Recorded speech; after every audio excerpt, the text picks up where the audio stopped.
You got to follow your passion. If you don't follow your passion, what can happen is depression.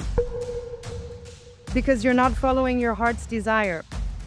If you keep that heart's desire, tucked away somewhere, Right. it can turn into depression.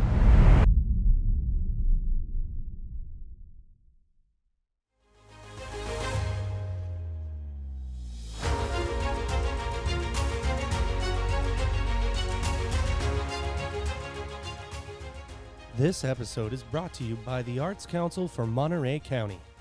What makes life feel real? It's expressing yourself, finding your people, and using art to heal, grow, and be heard. The Arts Council for Monterey County, Arts for MC, believes the arts benefit everyone. They bring art into schools, community centers, and public spaces, and support students with scholarships, workshops, and programs like Poetry Out Loud and Youth Poet Laureate. Whether you're an artist or just looking to be inspired, your journey starts here. Learn more at arts4mc.org. That's arts, the number 4, mc.org. And remember, they're also proud sponsors of this podcast. So thank you to the Arts Council for Monterey County. What up, what up, what up? Welcome back to Offline Xpression. It is a beautiful day here. I am Jeff Hinderscheid, your host, and we are back.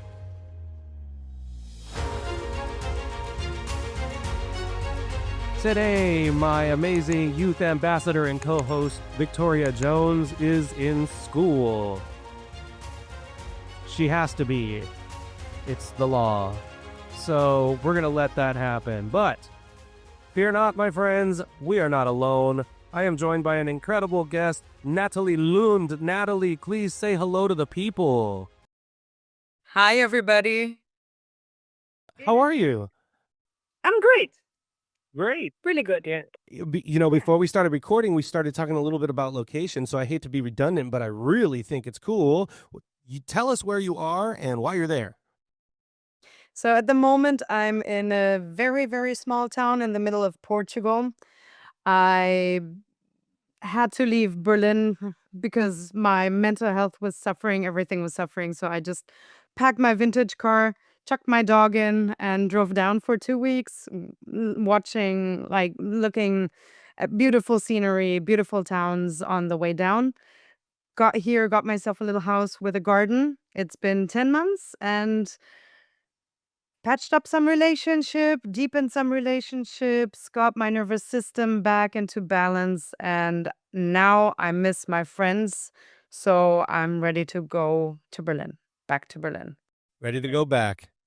What an awesome story. I know that it probably wasn't an easy one. It sounds like there's some stuff all up in that, but what I take away from that is, when our mental health is giving us issues, we can take some action immediately. And even if it feels risky or drastic, or people tell us it's crazy or whatever, we can do that. And then look at this. 10 months later, we've fixed some stuff. We've gotten back on our feet. We're feeling good. And now it's okay to then change our mind and go, I'm ready to go back to that. And so I respect that a lot. I think it's wonderful. So you said you bought a house there in that little town in Portugal? No, I did not buy it. I'm Oh, okay. renting it. My dad is from Finland, and his neighbor here is from Finland. He only comes once a year. So I'm like, hey, both of you are Finnish. Can't you do something? So he can let me live here for cheap. And basically, I'm taking care of the house so it doesn't crumble, and taking care of his garden, planting stuff. Oh, that's cool. Yeah, it's really nice. I've never had a garden I had to take care of before, and it's wonderful. I Yeah. love that. Yeah, living things, sometimes when we care for living things, something sparks, especially when it's a natural, earthy, organic thing. Yeah. There's just a special bond that happens during that. That's really Yeah, you get your hands into the earth and the soil. It's extremely grounding. And, when something grows and you can actually eat it, Yeah. it's super rewarding. Totally. And it tastes better than anything you could buy at a store too. Absolutely. And there's no, poison on it or anything. It's super organic and yeah. I love that. Well, good. I'm Thank I'm you. I'm happy for you. That's a good thing. So, I have looked at your information on your website and the things that you do and the things that you've been through. You have been everywhere. Yep. But for the sake of our listeners, how about you tell us a little bit about you and your story and what it is that you do? And you can be as detailed or vague as you want, but we want to hear it. Okay.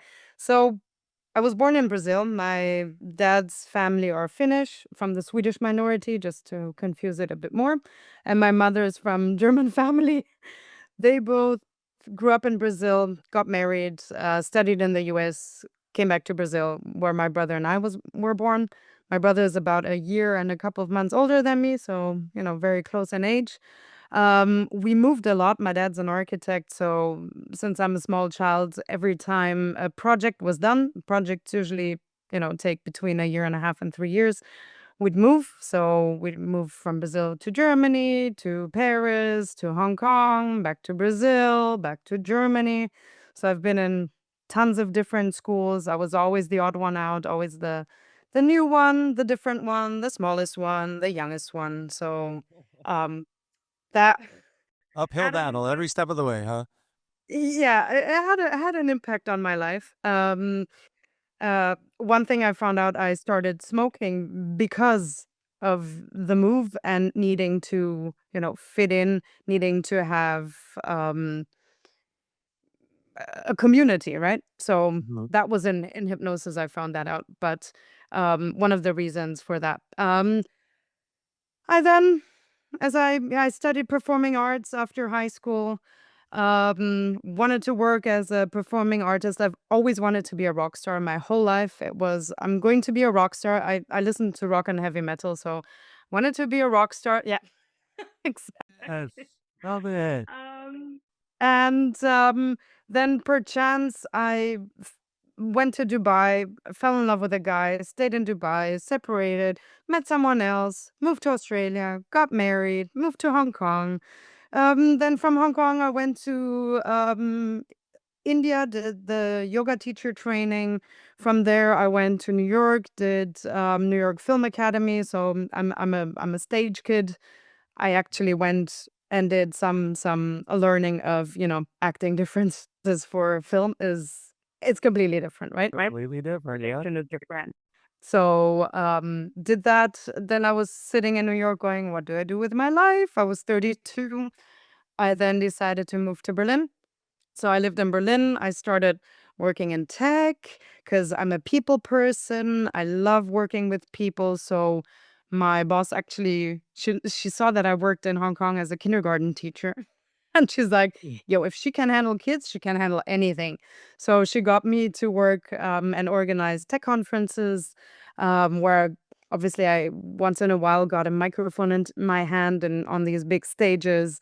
Um, I then sort of COVID came, no more conferences. So I went to Portugal where my parents were living, stayed here for a while. Was like, what do I do with my life now again? So it's been a thing. What do I do with my life? Then I saw a podcast with Marisa Peer. And Marisa Peer is do you know her? Have No, you heard of her? no. I don't know her, but I have heard this name. It's come up a couple different times with different people throughout my journey here with Offline Expression. So I'm gonna have to look her up. Yeah, so Marisa Peer, she studied psychology and was like, this is taking too long. So she got into hypnosis and from there sort of built um her methodology of rapid transformational therapy, which is it's hypnosis combined with NLP, with psychology, with all sorts of different modalities. And I'm like, ooh, this is interesting. Right. So I'm like, let me see if I've got some money and can get some money to actually do the course. So in 2020, I started the course. It took me about a year because it's very like we had to work with lots of people. We had to be clients. We had to be therapists. So we had to do the whole thing. Whilst I was the client, I found out, ooh, I have more issues than I thought I did. Okay. I didn't think I had any issues. Um, but yeah, I like everybody, I do have issues, and I found out that I did, and that's when I started, working on myself as well, not only with clients but also on myself. So I started working as a rapid transformational therapist, got offered a job in tech again, and sort of did both simultaneously. Um, Tech jobs were always working with the people, so I'm not a technical person, so it was the people side of it. Loved it. Sort of thought, okay, I'll stick to it for now because I was offered another job. And then I had really bad experiences, really, really bad experiences. And I'm like, no. So I'm now only working as a rapid transformational therapist. Built my own company. I've got lots of different ideas when it comes to coaching people with power, mostly men with power, to get grounded again, get back to hands in soil, feet on the ground, feel things for the first time and heal, right? So with the hypnosis, heal again. So yeah, so that's what I've been doing. I've been working on myself and also working on my business, and I love my job. I actually love having my clients. I learn so much from my clients, because every client is different. I don't have a niche. I don't niche because I The think this is how it modality is. is the niche, right? Exactly, the modality is the niche, but I like different things. Right. I've got ADHD, which you might notice by me um, moving around the whole time. Now, me too. Me too. We have very similar stories, actually. I've been listening to this going, oh my gosh, check that box, check. Yep, yep, yep, yep, yep. Me too, me too, me too. I'm with you. uh, Working as a rapid transformational therapist and hypnotherapist is actually, because it's so wildly different. Hmm. I can actually, I can zone in and be absolutely concentrated on that Right. because it's always different. Yeah. Wow. I mean, wow. What a life. Um, I always think it's funny when people, when you kind of throw your life out in a chronological order and just kind of, hit some highlights and boom, boom, boom, boom, boom. Sometimes when it comes out, it almost sounds like we're describing a different person. Like sometimes I do that and I'm like, wait, I did that. Yeah, no, I did go there or whatever, or I was married and now I'm divorced and now I this and then I had this kid and then I had, You're right between two. yeah, exactly, right? And blip on the radar, right?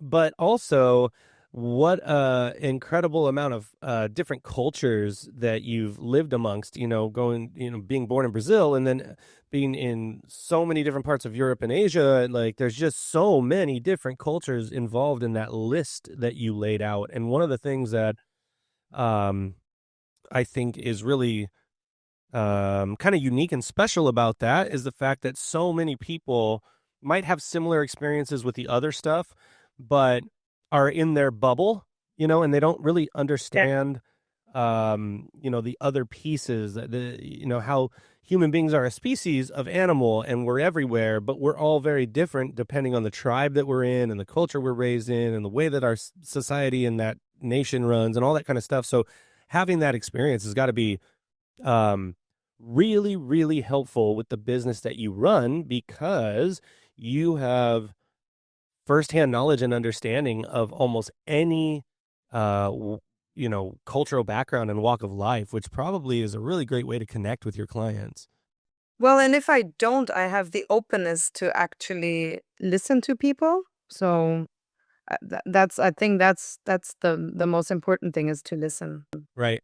Yeah. Active Yeah. listening it's half of the therapist's job, there's the part that you do, the modality and the thing that you approach with your interventions and stuff to help and everything. But what you're really doing most of the time is listening and then checking in, seeing how it's going and whether or not something worked. Okay, let's come up with a better plan and blah, blah, blah. And off we go. And Exactly.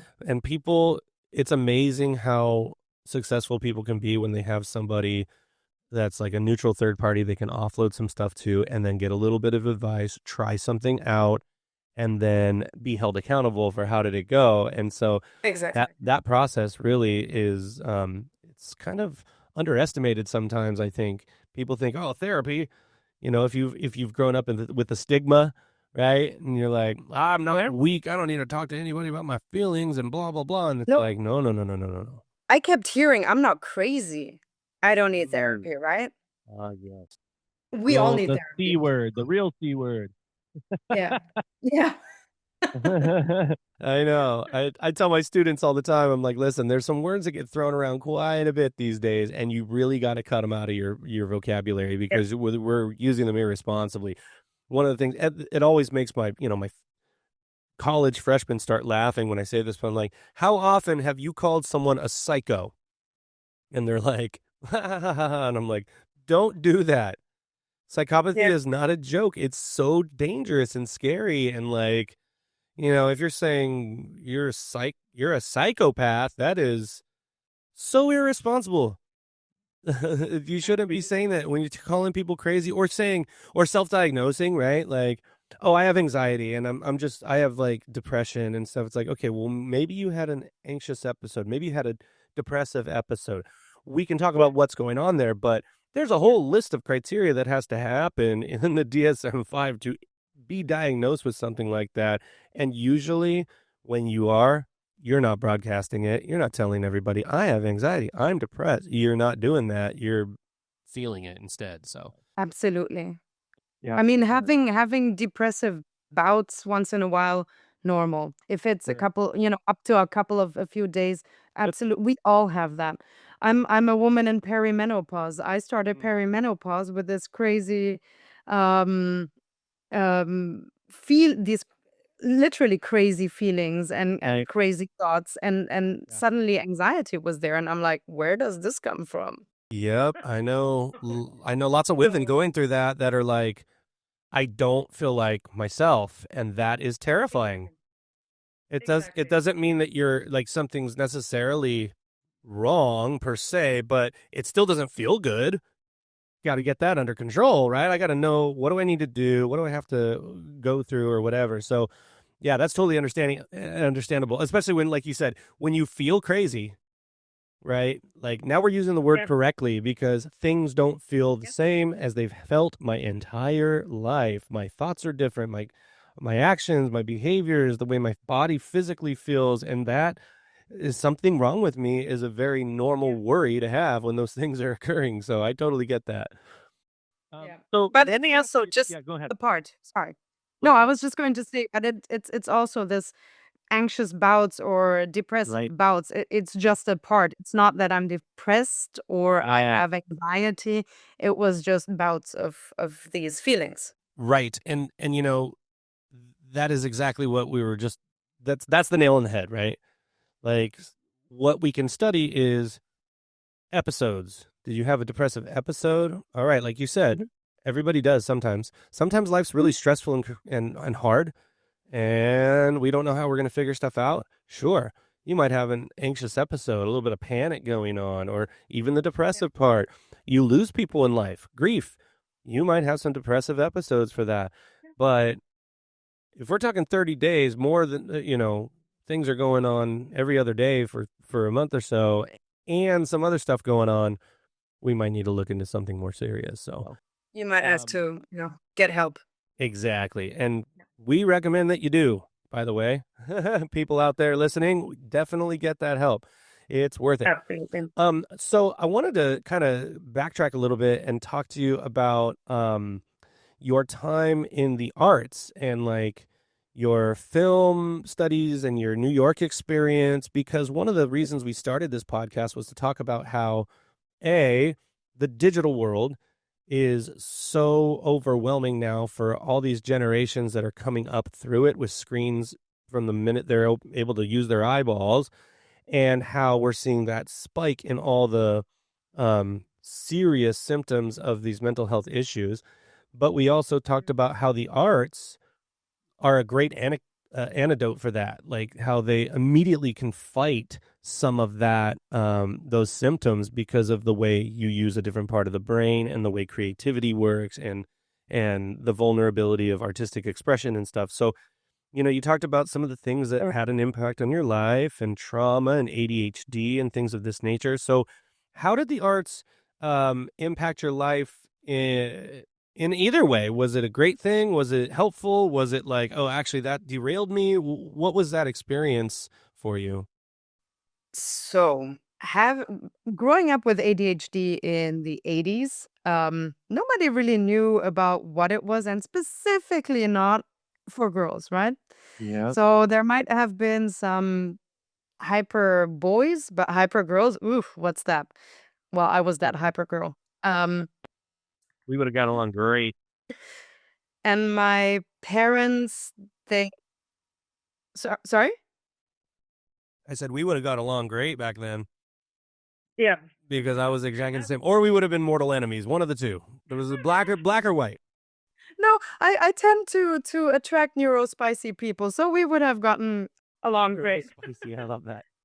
The one thing my parents did, that I thank them for a few things, but the one thing, they sent me to sports every single day. 7 days a week I had sports. I was dancing ballet, I was doing gymnastics, I was doing ball sports, I was doing team sports, I was doing all sorts of things.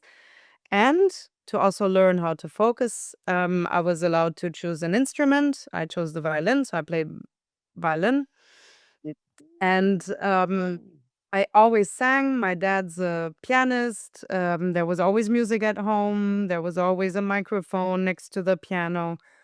So that's how I got into music. I don't like playing violin that much in front of people, but singing is my thing. It's my jam. Yeah.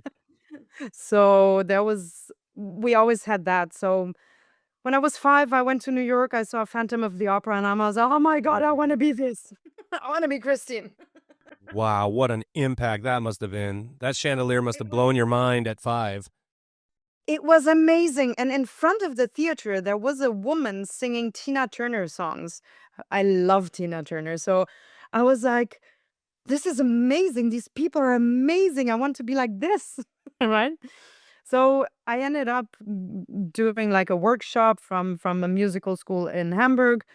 I did not know that the workshop was actually a casting. Turned out it was a casting, and they invited me to come study at that school. Oh my gosh, that's so cool. So you were auditioning and didn't even know it. Exactly, which was probably the perfect way of actually doing it, Oh, because for you're not sure. thinking of anything, you're thinking about having fun. That's a So brilliant idea. So I was having fun, got in, did 3 years of performing arts school, which is hard. Like, I'm not going to lie, performing arts, acting, there's always some teachers, they sort of tear you down to build you up, but then they don't have time to build you up anymore. So you're stuck in this. mm. So it took me a while to, from after that, get back to, feeling confident again. And then I was singing jazz. I don't like jazz, but I was singing jazz in Dubai hotels. I started doing all sorts of, stuff I could do. I moved to Australia. I did theater. I moved to Hong Kong. In Hong Kong, I actually did lots of musicals. I had a rock band. I did theater. I did all sorts of stage things whilst working as a kindergarten teacher. Because gotta earn enough money in a town like that to, have a life. And the arts didn't really, for me at least, I never got there. And then I got cast in movies that more issues arose, and I'm like, hell, new, I'm out. As again, being a woman in these kind of structures can be problematic. Was Mhm. definitely for me. I mean, I met Harvey Weinstein. I don't need to say more. Yeah, exactly. Got it. And we all knew what's gonna happen.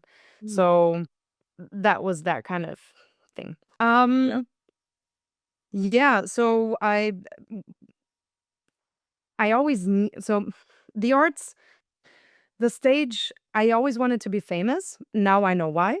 I wanted to be adored. I wanted to be loved. There was something lacking from my childhood. Then um, the needs that were lacking in my life that I, didn't get because my parents couldn't, whatever. So I wanted to be famous. Now I understand where it came from. Right. Now I don't want to be famous anymore necessarily, but I still want to go on. I still want to be on stage because I love the work. Ha. Um, it's my passion. That's one of the other reasons I want to go back to Berlin, because here in 280 people town, there's not much arts going on. But I know the feeling. yeah, so I'm my I've got my microphone stand and my amp, and I do sing, but I'm singing to myself most of Right. the times, which makes me feel good for myself. It's good for my mental health, but I absolutely miss the stage. I mean, you're doing a musical, right? You're doing Jesus Christ Superstar. What's up, all you expressionists out there? Do you need reliable IT support and more for your business? SPJR Computer Consulting delivers comprehensive solutions tailored to small and medium-sized businesses. From seamless technical support to professional website design and effective online advertising, we keep your budget in mind. Don't miss out. Visit spjrsolutions.com today. That's spjrsolutions.com. Your business deserves the best. Well, I actually just finished that run earlier this year, and then now I'm directing a children's production of SpongeBob the musical, and I'm the music director and set designer for the high school's production of The Drowsy Chaperone. And so, there's always and I'm preparing for next spring, which we're doing Anything Goes.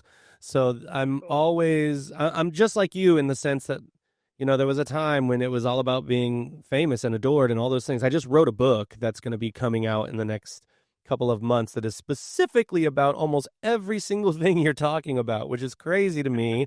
There I go, using the C word irresponsibly, which is really unbelievable and intense. But it's all about the fact that, in a small town, you start to panic a little bit, like, oh my gosh, that thing that I've always wanted is not going to happen. And then the years start to tick by. So kind of what I did here, I don't think that you could do it in the town of 280 probably. Like there's about 14 to 16,000 here where I'm at. So it's not too small, but it is still very small. I'm in California, so in the grand I'm the youngest small. person here.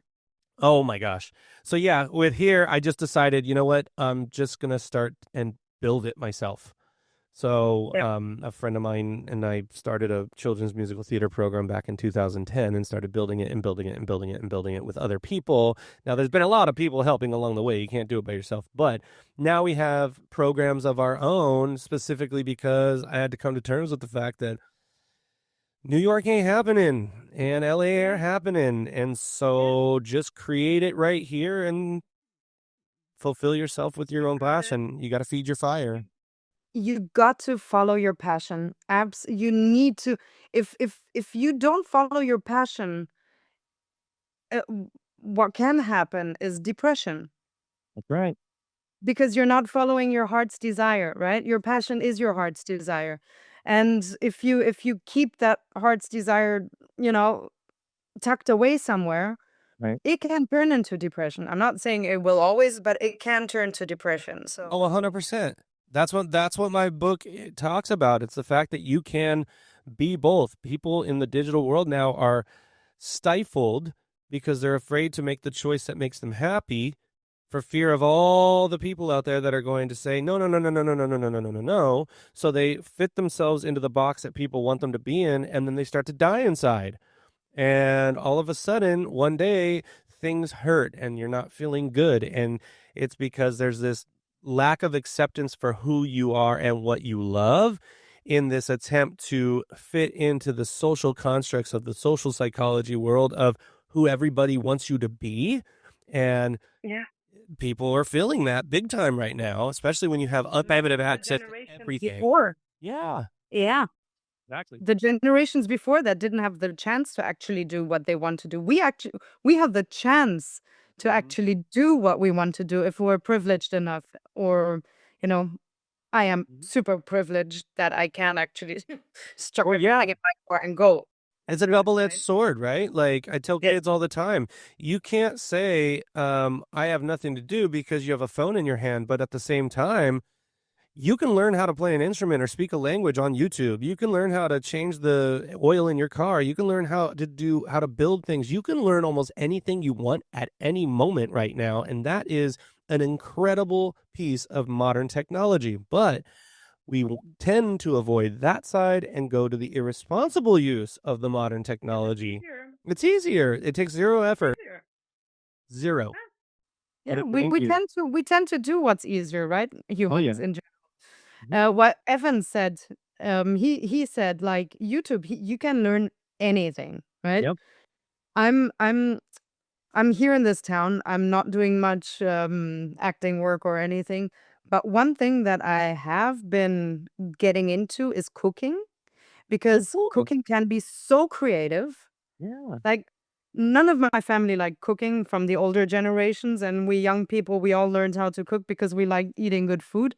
But I'm getting so creative with, sauces and how to mix. I'm vegetarian, how to mix stuff together to make it tasty, and that I've used social media to prompt me with like some Instagram stuff that came up. I'm like, ooh, this looks delicious. I'm going to try it in vegetarian, vegan. Yeah, it's feeding those creative juices. It's called the culinary arts, right? Yeah. Yeah, So of exactly. course, it's artistic. It takes some effort, and you learn stuff along the way. You have to use your hands. That's great. I love that. So you go through all this crazy stuff over in the acting world, and why did you say I'm done with this? I mean, I know that there was lots of trauma, drama, all that kind of stuff involved, but what was the final straw that went, I'm going to go and do something else and move? Was it a person? Was it a relationship? Was it just all of that wrapped up in one? It was money, money, money, money, money, money, money, money. I needed to earn money to survive, to live. Um, yeah. So I haven't given it up. Like, you know, it's still there. I'll still, go back to it.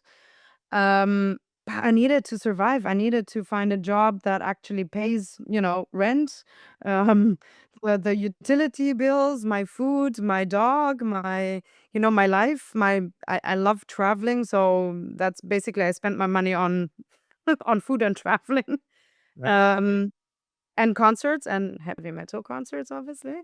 Um, 2 to 3. yeah, I saw them when was that? 2002. I saw Oh Judas Priest. man. Oh, Yeah. I did too. I did too. That yeah. Oh man, I had no idea. My best friend is way into heavy metal and all that stuff, and I never really was. I'm very eclectic with my music, but that just wasn't a style that I listened to. And so I started listening to it more when I was with him, and he would show me specific songs, and I was like, "Oh man, you're not kidding! That voice is insane." They have Yeah. some of the screaming talent, especially Judas Priest. I mean, come on, Yep. he's bananas with his talent, and so when you hear that live, it was jaw dropping because he was working up there. Yep. Very Yep. good. And he's old, Oh yeah, and he's still working it up there. I know. Good for him. I love it. And he played Jesus in Jesus Christ Superstar at one point. Mm. He did, Yeah. which is awesome. He did the movie. Wasn't it the movie that he played, the old 70s movie where he played Jesus? I can't remember. Yeah, it might be Ian Gillan, right? Oh, yeah. True. That it was Ian Gillan. True. Yeah. Okay. Yeah. But yeah, no, I think it was on one of those original Broadway cast recordings or something like that. Maybe the London. Makes sense. Yeah, he was awesome. Anyway, sorry. ADD, we just both went wee off on that tangent together. Just went, let's dive down this rabbit hole, Alice. I can talk for ages about music. Yeah, I know, me too. I'm like, ooh, ooh, ooh. Anyway, so we needed money. We got out of Dodge. So tell me about the transition to learning about this hypnosis. Okay, so you were talking about RTT, Rapid Transformational Therapy, how it's kind of got a combination of a couple different things. I know a lot of things about the therapeutic world, but I must admit, hypnosis is not one I'm totally up to speed on. So I am very curious about what happened. Like, did you have a session with somebody that did this for you, and then you were like, whoa, or did you just, was it based all on Marissa Pierce and then you decided to look into it and decided to do it yourself? How did that whole thing work? I saw a podcast on YouTube with someone I was going out with, and I was like, wow, just the way she talked and the way she explained it. I'm like, because I always liked sort of helping people, healing stuff, but I never liked the whole woo-woo about it.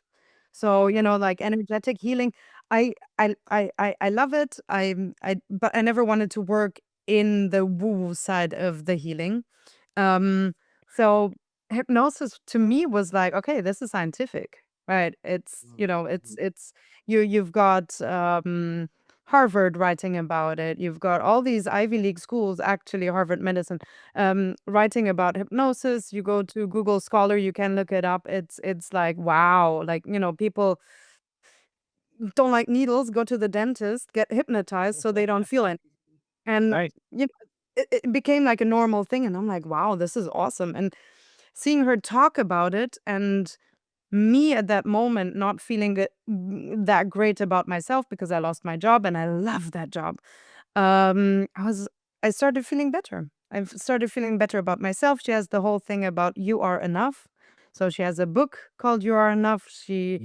Like her business is basically called You Are Enough, because that is one thing all of us have in common.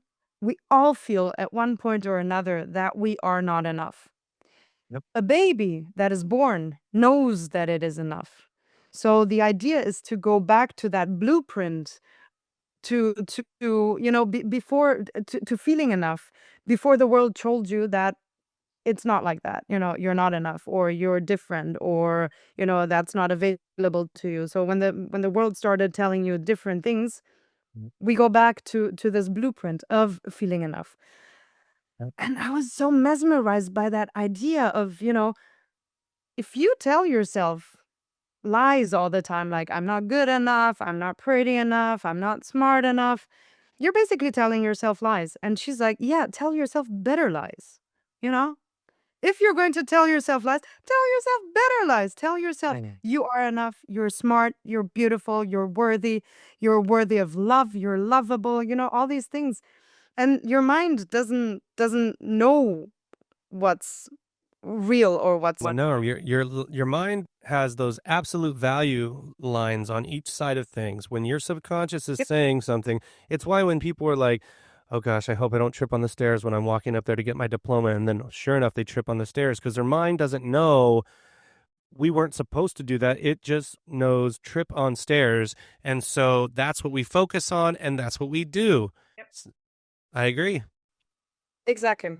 So yeah, that got me to actually studying the modality and working with it, and That's amazing. studying myself in the process. Yep, that is probably the best part of both. So you keep on saying things that are identical to things that are going on in my life, and I'm just tripping on the fact that we are very similar in this regard. We're about the same age, at a very similar upbringing, obviously different places, different, experiences and all that, but here we are after years of maybe not making the best choices, then finding out more about ourselves and going, oh, that's why I do this. And this is why I feel that way. And then, oh, actually, I really enjoy knowing that stuff. And now I can help other people understand that stuff. And how can I keep that going? And one of the things you just said that I literally just this last week, okay, I work with a bunch of kids out at a very underserved school, very small town. And I work with them on Mondays, and I get there and I'm like, how's everybody doing today? And they're all like, bad. And they're like second and third grade. I'm like, why are you bad? They're like, oh, school sucks. I hate school. And I was like, whoa, whoa, whoa. There's 20 of you sitting here telling me school sucks and you hate it. I said, guess what, you guys? You've got a lot of school left. You better start liking it because it's going to get harder and harder and harder the more you tell yourself you hate it. So I want you to lie to yourself. I want you to say, I love school. Go say it. They're like, I love school. I love school. I love seeing my teacher. I love seeing my friends on Monday. I love going to my classroom. I like going to the library. I am smart. Like I made them do this over and over and over again. And then the following week, like just 2 days ago, I said, all right, how we doing today? And some of them were like, it's school. And I looked at them really sharply. And the others were like, I love school. I love, they just started doing it. I'm like, there you go. Listen, I know it feels weird. I know it's a lie, but your brain is so powerful. You can literally trick it while knowing you're tricking it. So do that. It'll make your life better. Absolutely. And the brain learns through repetition. So keep on doing it every week. Rehearse it. And that same thing goes with what you were talking about with I am enough, right? You are enough. So I tell my college students, I got homework for you. And here's the thing. None of you are going to do it. Watch. But I'm going to challenge you to try. Go into the mirror in your bathroom at home. Look yourself right in the eyes. When was the last time you looked right into your own eyes at your reflection, not just looking at that person to see how they look for the day before they go and impress everybody else? Look yourself in the eyes and tell that person that you're proud of them and that you love them, and do that 5 times a day for the next week. And then let's talk about it next week. And of course, some of them say they tried it, but it was just too weird and blah, blah, blah. I said, why is it so weird to do that? And I'm not asking specifically, I'm saying rhetorically, don't we find it strange that that is so hard to do or so weird when we are so quick to call ourselves bad things when things go wrong? Oh, you idiot. I can't believe you left the door open. Oh, stupid. I can't believe I didn't close that. Yeah, exactly. And so you got to say 8 positive things to negate every one of those negative ones. So you better get working. Otherwise, of course, your subconscious is going to start kicking in and going, well, we got to make him not a liar. So you heard him. We're an idiot. I actually work with that. It's called self-parenting. So you're basically you're parenting yourself. You're telling yourself what you as a child needed to hear from your parents and you didn't, or from your teachers or from whoever. And the mind again doesn't understand whether it's you saying it, if it's somebody else saying it. If you keep saying it, if you keep hearing it, you will start believing it. Right. So great. Fantastic work you're doing. You too. I mean, this is amazing. Like, I love that you're out there doing that. Sometimes we can get really caught up in the fact that we think that, like, we're the only person in the world. Like, oh my gosh, And so one of the things I love about the podcast is I get to talk to other people who are in the trenches. And there's something really inspiring and re-energizing about talking to somebody else who is also out there doing the work like that. So I appreciate you and all that you're doing. So I have a question. Okay. So I know that we've been dragging, blah, blah, blah, blah, blah, blah. We can go forever. We can have a 4-hour podcast, I think. But before we wrap up, there's something I really am curious about. So in the digital world, right, are you seeing trends with your clients right now that are directly related to the impact of screens and social media and cancel culture and all that kind of stuff? And if so, what kind of interventions and help are there for people who are caught up in their own addiction to the screens and such? Okay, so there's 2 parts to that. I have clients who are alcoholics, addicted to cigarettes or drugs. Um, and that oftentimes comes with social media addiction as well. So it just goes, it is just another way of coping with, um, most of the times actually not having social connections. So, um, not having social connections often leads to addiction, whether it is alcohol, cigarettes, drugs, or social media. So that's, I go to the root cause of the issue, right? If they come to me and say, look, I've got social media addiction, my dopamine always needs, reinforcement, so help.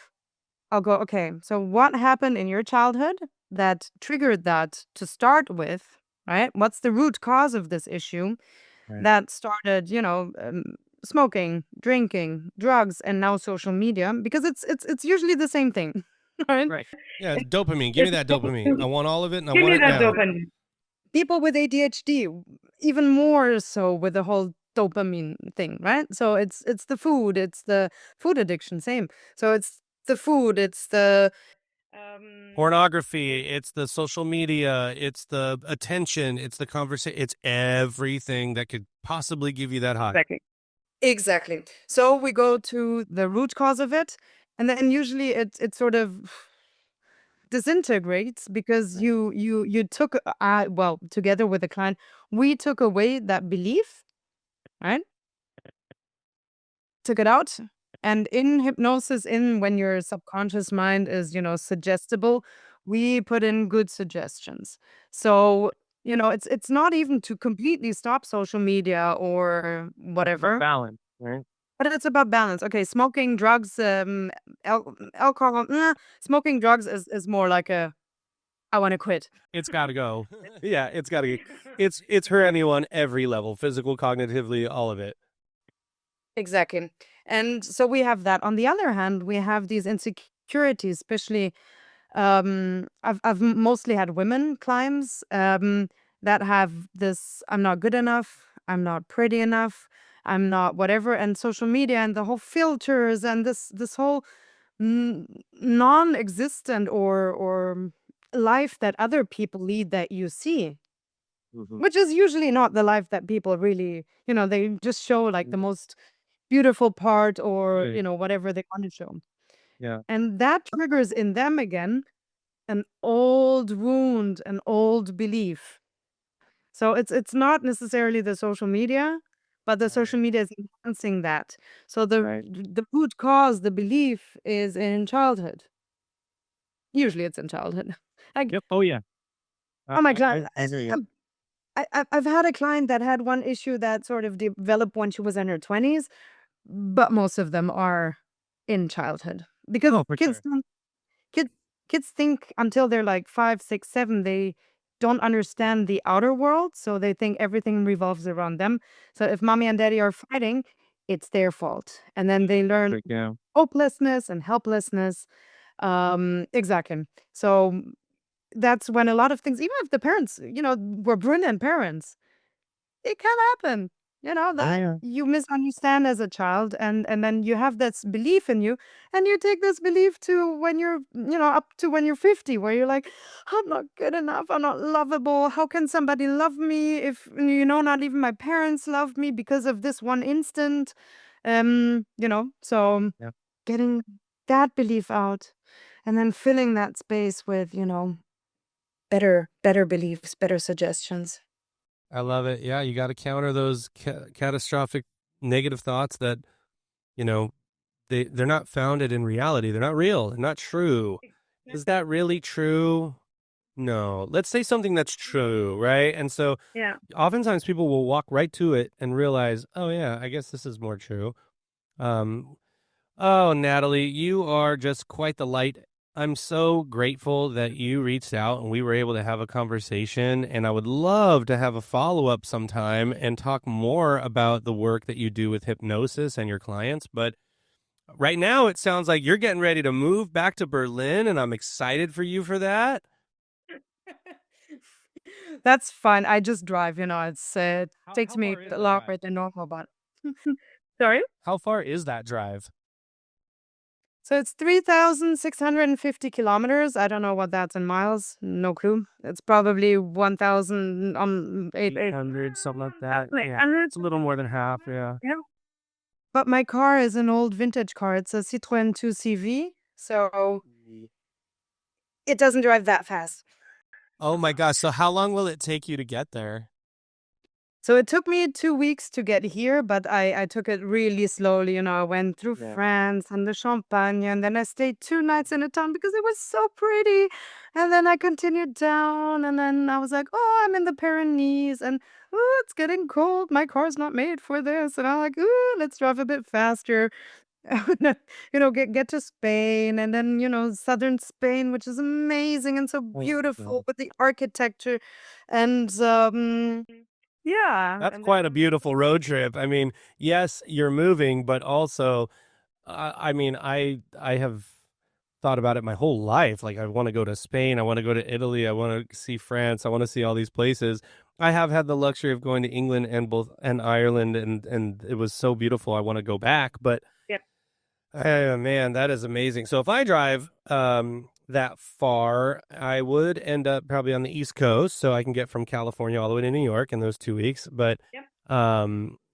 there's plenty to see there too. But man, maybe I'll have to try that I someday. did that drive. Oh, I actually did that drive. Yeah, we drove from Florida all the way to San Francisco. awesome. We jumped Texas. Good call. Um, Yeah. I did not say that. I did not say that. But also San Francisco I was in San Francisco on Sunday. It's just a couple hours north of me. So, sounds like you were in my neck of the woods. I love that. This is a long time ago, though. I was 13, I think. So. Oh, you better come back. You got to get to California. Yeah, maybe in 3 years or so. 3 and a bit. Look me up. I would love to see you. Thank you so much for our time today, Natalie. I'm wishing you nothing but the best as you make your journey back home. And in the meantime, I hope that you keep changing the world the way that you are, and we will keep in touch. Definitely. Looking forward to speaking to you again, Jeff. You too. Thank you.